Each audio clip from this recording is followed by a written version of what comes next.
Shut up, Simon. What's happening, y'all? All right, bet. So I was just listening to this song, and if you know me by now, you know it was by Larry June. But it was featuring Currency. And on the record, Currency said he opened up his verse with, "Bitch, I paid $30 for a box of cereal."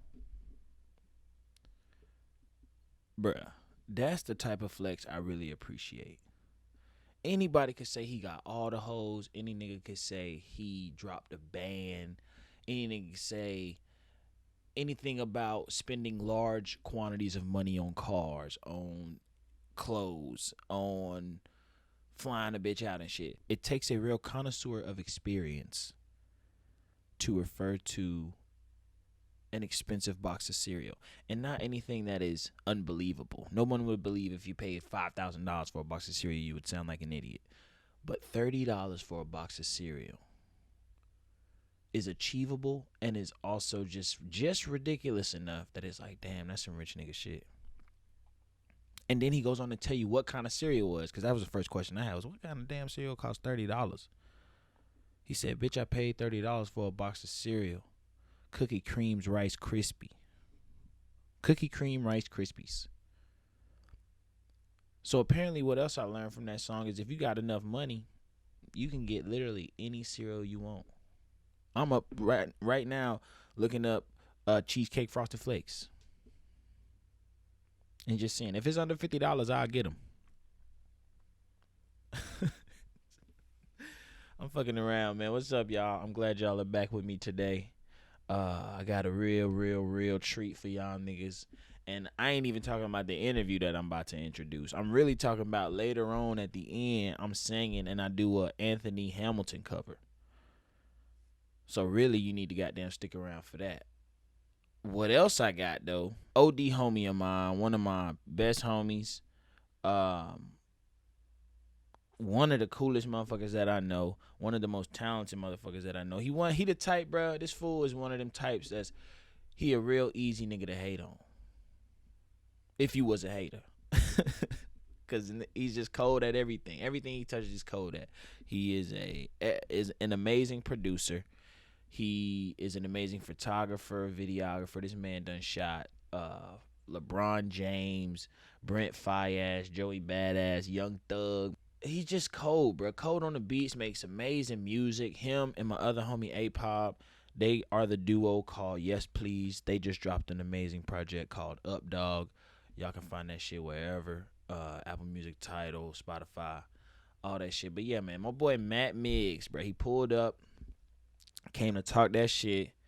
Him being my first white guest, it was only appropriate that we address the elephant in the room, Jack Harlow, and how the last thing hip-hop needs is a cold-ass, widely accepted white boy, and how Russ really fucked his whole shit up. Nah, I'm playing, bro. We don't talk about none of that shit, bro. But we do just kind of, out the gate, get into just Miggs's take and his insight on being a very talented white boy in a traditionally black space. And shit, bro, I don't think y'all will be mad at his answer, bro. My boy Migs, he's genuine. I've appreciated him since I've known him, bro. He ain't never been on no weird, fake bullshit. He a nigga who know what he want to do.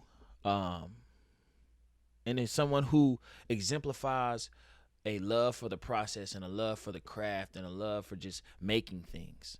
He talks about how this nigga got 700 beat files and ain't put out but 40 songs on some shit. And to me, I just appreciate someone who's committed to the process like that. That's one thing I struggle with as an artist is focusing a whole lot on the results and really missing out on the magic in the process and shit. And Migs is someone you could look at and it's just a fucking testament to that shit. But I enjoyed it. We talked a whole lot about just reminisced about our days at Syracuse and shit. We talked about opening up for Tyga, which this nigga didn't even remember. That whole scene back in the day. We get into a lot. Imposter syndrome. As cool as I think this nigga Migs is, he think he ain't shit. And he'll get into why. I mean, I ain't about to tell y'all the whole interview because he ain't gonna goddamn listen, bro. But do yourself a favor, bro. Tune in the whole way. If you do, bro, I appreciate it. If you don't, bro, you missed out on some shit. Either way, I love you. This is me and Matt Migs. Shut up, Simon. Episode whatever. Shut up, Simon. Real quick, the Dave Chappelle shit, he said that he spoke on the joys of being wrong. On just like, I didn't come here to be right. He said his quote was, I didn't come here to be right. I just came here to fuck around. Right. And that's my whole shit. Is I'm not here to be right. Even if I present a new perspective on shit, I'm not saying that this perspective should be the one that you accept and the one you hold as truth. But I'm just like, bro, this is. What if we thought about it like this? You feel me? But and then you can apply it to your life in the certain situations that it comes to. Like, but if not, just laugh at it. That's what I'm saying. If it doesn't apply, it doesn't apply. Bruh. If it don't apply, it don't apply like white foundation on a black woman.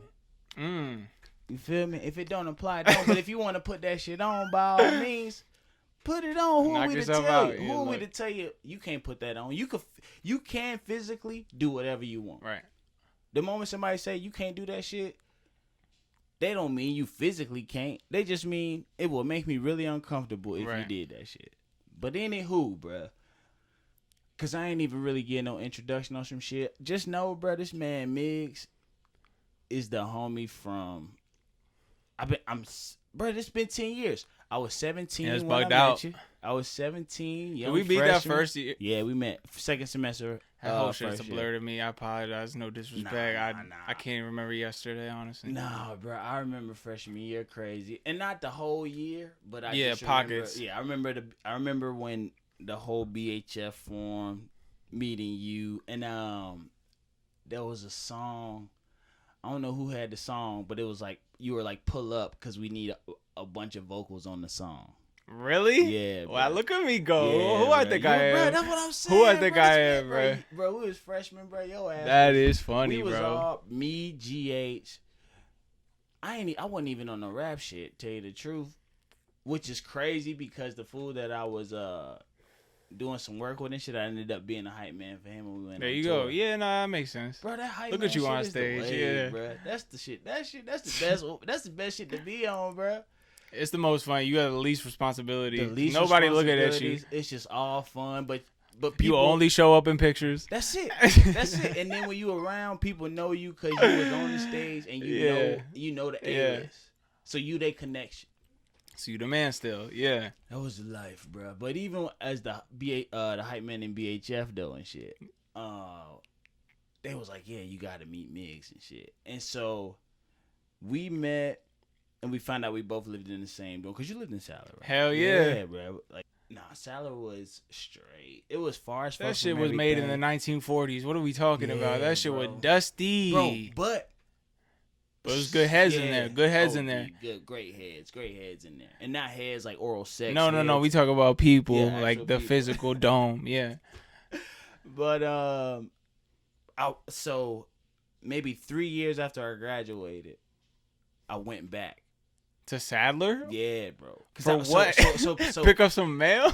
So there was this one video, bro. You pull up, you got suspenders on, and you in there. And I was looking for that shit the other day to show my girl on some shit, and I was like, you know what, man? He probably got this shit taken down. Bro, as soon as I but that shit was heat. That shit was so heat. First of all, the audacity of me to put on suspend. Well, first of all, I was going to a sorority formal on some real white boy shit. But we ain't know that. Okay, but I want you to know that because why the fuck would I be making a beat of suspenders? I haven't worn suspenders since that day. Like, my nigga Migs was looking like Chris Brown. You know that video of Ryan Leslie when he goes into the that was fake Ryan Leslie. I was gonna go more JT type shit. Yeah, but JT not making beats, so I went Ryan Leslie because he be in a blazer in the studio playing a little ass trumpet that he got from Guitar Center. You know what I mean?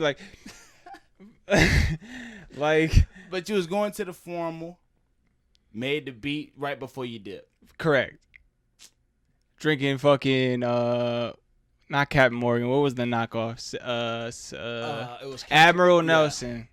Damn, I didn't know it was a knockoff yeah, like that. Admiral Nelson with some fucking Simply Lemonade because we was on Wiz heavy and he was on that lemonade and anything. Bro. But I was not paying the Bombay price. Niggas don't even understand that moment of Wiz. That time in music is super crazy. Bruh, and I be trying to bring that up a lot. But before we get into the good music of that era, let's talk about the fact that when we met as a white man, who would sometimes go to what everyone went to. It's Syracuse. It's a frat part. Like it's frat. Yeah. The whole shit is frat. Yeah. I am heated. Rest in peace, Avicii. Avicii is fire, a legend, very talented, super talented. I'm just mad that like in high school, in middle school, after watching fucking Drumline, after fucking watching all these movies, and I'm like, yo, college, bruh. I'm gonna get crazy. You telling me this is the year that EDM blows up? I was ready. I wouldn't even know. I was sick. Bro. No, but like that was the whole. What was the fucking festival at Syracuse? Juice Fest, Mayfest, Juice Fest. Because that Juice Jam, our freshman year, was Passion Pit and Lupe Fiasco. Lupe was fire. Like, look, everybody came through Syracuse, but just in general, that's when EDM really peaked. Word. And I was like, I'm finally out of my little ass town, and I'm at a college with mad women around me, and we are doing some 4-to-the-floor electric bullshit. Like, where is the 808? Like, where is, like, the swag? Like, where is anything that I've grown up to love? Like, what are we talking about? You want to bring me some Avicii? Like, again, Avicii, I'm sorry. I just, when I think of Syracuse, I just think of da-da-da-da-da-da, and that's on you, bro. Like, I'm sorry. Like, I was there. That was my introduction to it, bro. To what? To just to Q's or just white culture? Just white culture. That was my introduction. Being from Atlanta, which was one of the reasons why, because I like Atlanta accents are top 2 and they not 2. Let's keep it 1,000. Like they're the best accents. 100, like 100. I go back and forth with New York and Atlanta, but Atlanta accents are so fucking amazing, swag, and also hilarious to me. Like it's all love. They make everything that, and I honestly credit a lot of my comedy to that shit. But nah, I credit a lot of just kind of why I get a lot of laughs off of just having the accent. It helps. Yeah. Hell yeah. I play up on the accent crazy when I get on stage. But you also don't have to play up on it, and you still sound like that. So yeah. But there's certain words and certain little shits like, bro, the fact that no cap was a thing when I was like in 10th and 11th grade. Yeah, that's crazy. I did not hear that shit. Yeah, bro, and the fact that it made it to this global stage, extremely global. It just goes to show the influence of accent, the influence of just like not so much black culture in its generalization, but specific pockets of the shit. The same way facts. Like niggas say facts. Yeah. That's some New York shit. I would straight up say that's some New York lingo type shit. And it is. Going up to Q's is when I first realized, because this was the first time I had got out of this space where not everybody talked like this. Right. So going up there was the first time I peeped like, oh, this is some, just even the accent, the delivery, all of this is part of why I'm gonna get the hoes. Correct. Because let's be real, all the hoes up there is from the Northeast. That's it. LA, California, who have or never some Midwest small town shit. Who have never gone through Georgia except for on a plane. Yeah. So and Twitter and Instagram was not popping yet. Like that's how old we are. Yeah. Like it started to get popping when we was there, but like that exposure wasn't there. Like nah, it wasn't, man. And that shit was honestly crazy as fuck. But it's literally the same thing if a nigga from New York goes down to Atlanta. The same fucking thing. Right. Still, my whole claim to fame is when we opened up for Tyga. When the fuck did we do that? Bro, This is what I'm talking about, bro. My memory is gone. so we opened up for that was when all of us were on stage. It was me, you, Was it at the T-Roy. It was at Shine. It was in Shine. Shout out T-Roy, B. Bruh, shout out my boy T-Roy. But T-Roy on the beats right now going crazy. That was at Shine. Yeah, it was at the Shine I Center. dead ass forgot about that whole shit until just now. What? Literally, I forgot about the entire shit. See, so at the time, dog, I was on Tyga so hard, bro. Same. Tyga's still hard, let's be real. Man, it pains me that niggas really be shitting on Tyga the way they Yeah, do, you don't have to shit on you can shit on his current moves, but put some respect on his name for real. On my man. But yeah, I forgot we opened for fucking Tyga, bro. Yeah, that bro. is We bugging opened me up out for right this now. fool. That's bugging me the And fuck out. You did the beatbox. Wow. Don't. Nah, bro, we got to. I cannot remember the song. It was the one song, Cardi and GH going back and forth. Bro, I ain't got those songs on my phone. Yeah, I can't even remember the song. Don't tell me that I beatbox on stage for GH to rap. And Cardi, bro. But it was me and T-Roy going back and forth, but then it was Cardi behind me. Nah, and I'm GH, remembering bro. this now. Bro, we did a whole. I was wearing my like Griffies with some khakis, like on some wild shit. That's when like Wiz, Mac Miller, Big Sean, Blog rap, baby. yeah, That was the shit. that was the time. That was the shit. Nigga, that was the That time. was the shit. That was the shit. Bro, niggas just sleep, bro. It'll never be like that. We are so fucking lucky to be at the age that we are and came up because we got pre-internet rap, we got beginning of internet rap, then we got beginning of like real internet rap blog era. Yeah. And then now we here and like everything in between. Like we got the full like We can really remember when like niggas were like hip hop is dead. I hated that like, shit forever. Like, there was a time when niggas were like, this is, and this was before mumble rap. This was before mumble rap. Yeah. Like when niggas was It was snap reiterating that music shit again. Yeah, and people were like, it's over with for rap music and shit. Yeah. So I met Migs on some music. My fool did the pics and the videos. Sure. The whole shit. Went away for a bit, dipped out of Q's. Left niggas out here like, damn, what we gonna do for the beats type shit. And now my boy back on the music type shit. Never stopped actually, even when I left bro. Q's. Yeah. And that's what I mean, like. I just wasn't in fucking Sadler recording them. So this is one of my biggest like now that I'm doing the comedy, I feel like this is the first time I'm like walking in some level of purpose. Like I'm walking, like I'm doing what I was sent out here to do. Sure. Like I've noticed everything I was good at, and then I was like, oh, I should be a comedian. Mm-hmm. One thing that I really fucked with, and I did this at 25, 26, 2 years ago. One thing that I really always was like, damn, this nigga Migs got it, was just the level of like commitment you had to whatever it is you were doing. Mm-hmm. Like I now know at 27 that to be a comedian, when you're not on stage, you're sitting at a computer writing jokes or sitting at a fucking with a notebook writing jokes. To see you sitting making beats, formulating beats from nothing to something for us to rap on to a whole song, I was like, damn, this is what it looks like to commit time. And it always taught me, I mean, it taught me a while ago, but I didn't realize what it taught me until I started doing the podcast and shit. And it was like, if you sit for a few hours, however long it takes to get something done, you will get it done. Right.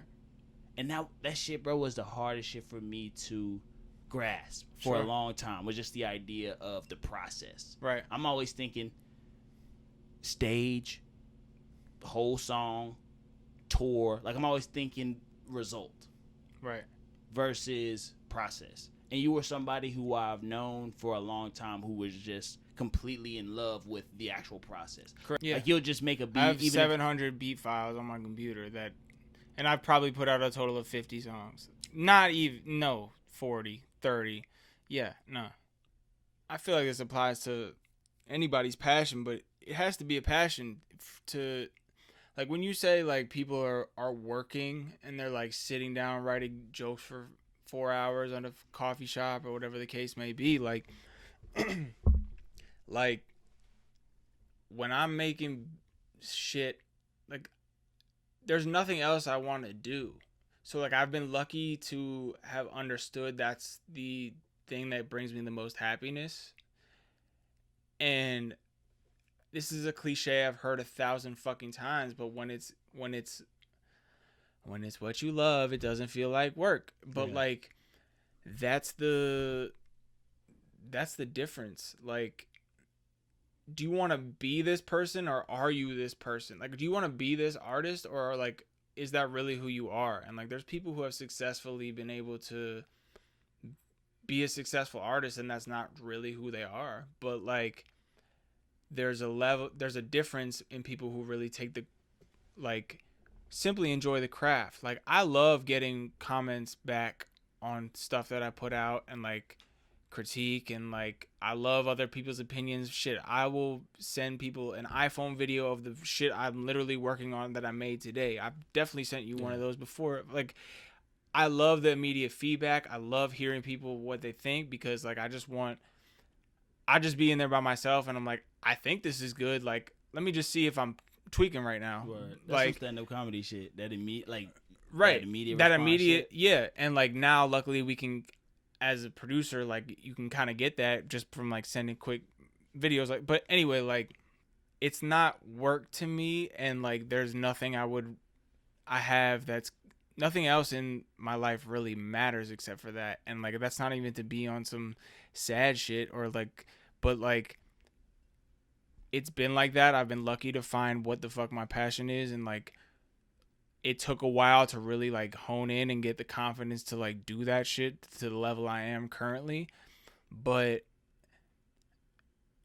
and the fact, like us even just talking about like the way that you viewed me back then, like I'm gaining a new appreciation for myself. Like I didn't even realize that like that was anything, bro, like anything outside of the normal, you know what I mean? Like, and I mean that, and I low-key, it's hard for me, considering the climate, it's really hard for me to just be kind of praising this white man like that's my shit right now. but I got it. No, like, I know. You feel me? Because my girl will tell you like there's a few. It just didn't seem people, bro. Anything to me. Like, nah, there's a few people who I am like, I need them to fuck with my shit. Sure. We all have those people. It's a few people, my nigga. Hugh, who's been on this hoe, he'll which be by on the this way shit. Can be for really stupid reasons. Yeah, but yeah, shit is mad real. It's stupid. There's levels to that. I don't suggest anybody seek any validation outside of themselves. But it's real. Like, bro, naturally, we all do, bro. Yeah, there's people's whose taste I respect and whose taste I know to be worthy of the validation that I seek. For sure. And I was always on some shit like, if you hit me up and told me some shit was cool, or if you like like some shit that I posted, I was like, okay, word. Word. I'm doing all right. Look at me. I'm doing all right. Look at me. I'm the judge of cool. This nigga the guru. Yeah, no, I mean, I feel it 1,000%. I just like, I don't know. I have a personal problem with self-confidence and self-esteem, and like I've had plenty of people pray. I'm not full of myself. Believe me, I fucking hate myself. But plenty of people have praised me for, not specifically this example, but just for things in general, or like being a source of inspiration. And like, you know, in the moment, it's like, yeah, like, of course, like, that's cool. Like, I appreciate that. Yeah. But like having these conversations, like, and just thinking about it, like, it does put it in a different light, and it does make me think about it differently, like, for real. Because, like, I'm not shit. Like, as cool as, like, people think I am, like, I'm not shit, really. Like, everyone has their own issues, and, like, this whole, I don't know, like. Nah, I feel you. That's the crazy shit, because even if niggas tell you how great you are, it still ain't enough to just. It's never enough. Yeah, it still ain't enough to be like, oh yeah, I'm great then. I'm great then, and my life is great. Like not like. And it ain't even on some. My life is great because one thing I've been trying to do, bro, since I've been doing the stand up shit. For a while, I was in a space where I'm just starting. I don't know shit. Sure. And then I threw my own shows and like, you know what I'm saying? I did other people's shows and shit went very well. Hell yeah. But I was for a long time in the space of like, I'm just getting started. I don't know shit. Who am I even? Right. But after a while, bro, you gotta move into a space where you know all of the retrospective time, all of the shit that you've dealt with within yourself is paying off. Hell yeah. Like, and you feel like you earned something. Yeah, Like, yeah. And yeah, like we were talking about imposter syndrome before, and like I don't know what it's gonna like in my mind when people. I've had similar conversations where it's like, well, what is it that's gonna make you feel like you made it? And that applies to everybody in life, no matter what the fuck you're doing. But it's like, in my mind, I'm like, I want a #1 song. I want a placement with an artist I love.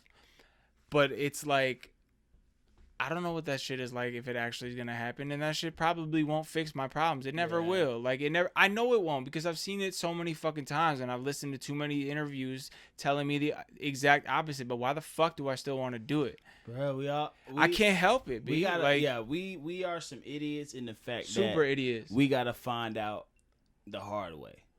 If somebody was like, we want to find out for ourselves. Yeah, exactly. If somebody says, dog, don't go over there because that shit crazy. Right. We want to see how crazy is it really. Right. Like, was it just too crazy for this nigga? Yeah. I can handle that shit low key. Like, yeah, but I'm different. Yeah. Exactly. We always think, oh, we're different. We can handle some shit, or we're different. We would know how to move. Yeah. But we all fall victim to the same shit. Same shit. And that's crazy. I think the older we get, the more for certain of ourselves we get, which means we kind of understand the shit that we want or the shit that we don't want. And I remember I got a job at MTV on some shit. Mm-hmm. OD fucking I remember that job, bro. I thought this shit was the job. The key. The golden key, ticket. dog. Yeah. I'm in that hole. I'm seeing the who's who. I'm going to all these shits, dog. But the job sucked ass. Yeah. I hated it. And it just put me on to we can ask for all these things and we get them. If we put the effort, if we work for what we want, we'll get it. But then we soon realize, like, damn, this wasn't what I really wanted type shit. And that's a really harsh reality to come to. Yeah. Like, you realize, like, damn, I wanted to be this for a long time and now I am this. Yeah. And I'm no better than I was 2 days ago when I wasn't that. Correct. It's easy to look back now and understand that that's just part of growing up and understanding who you actually are, and like that's learning what your passion is, learning where your interest really lies. And like that applies to relationships too. Like even with women and whoever the case may be, it's like, okay, I was with this, I learned I didn't want this, or this didn't work for me. I'm going to apply this now. I now know that this is not what I want. Yeah. And it's the same thing. It's like, you know, it applies to everything, really. Nah, that's some real shit. This is my girlfriend currently is the first interracial relationship I've ever been in. Okay. And is she white? Nah. Mm. Shut up, Simon.